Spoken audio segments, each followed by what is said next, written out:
Now we're going to talk about the impact that the viewer has on how they experience the scene or story. That's experiential point of view. So the first kind of experiential point of view you can have is robot. This means that your experience is programmed, you can't control it. An example of this is any VR experience where you're moving, but you're not actually walking or in a vehicle, right? You don't have control over it, it's just happening to you. One of the things that people talk a lot about in VR is that the director doesn't have control of where the viewer is looking, right? So the piece that's being referenced with the visual up on this slide is a piece of software that's being written by Stanford PhD student Sean Liu. I had the pleasure of visiting the Stanford's Brown Media Innovation Laboratory at the other week, and I got to talk with some of the students there who got their magic grants. And Sean was telling me about this software that actually freezes the experience so it doesn't continue on until the viewer looks exactly where the director wants them to, and then it can continue forward, right? So that's kind of forced perspective. So anything with forced movement or forced perspective is sort of a robot experiential point of view. The next one is mortal. You can control your experience much as you would in real life. The example I'm going to give for this one is from my show, The Biz Nest. It's the first immersive sitcom. It's a workplace comedy.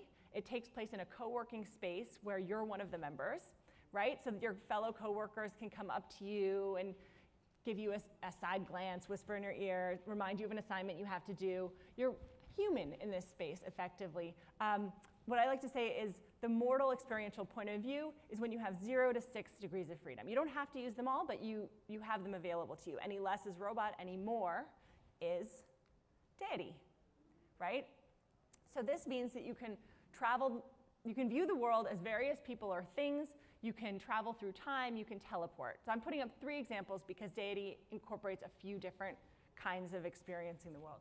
So one example is Rome Reborn, where you have the ability to toggle back and forth through time. So you can be in ancient Rome in its heyday, right? Where they have a rebuilt model where it's like gorgeous and beautiful, and then you can toggle to the present where it's in ruins. Another example is Jessica Cantor's The Dinner Party, which is a really cool gaze-based experience. That means that where you look determines the vantage point that you'll experience the next scene from. You can think of it like this room right now. So you could be experiencing this talk as me. You could be experiencing this talk as you. But either way, you're hearing the same thing, and if someone's phone rings in the 3rd row, you're gonna notice, right? So it's the same experience, but experienced from different points of view. And then finally, U-turn is a great example of how you can experience the world as different people or things. So in that experience, you have the choice of being one of 2 characters in this office space, male or female.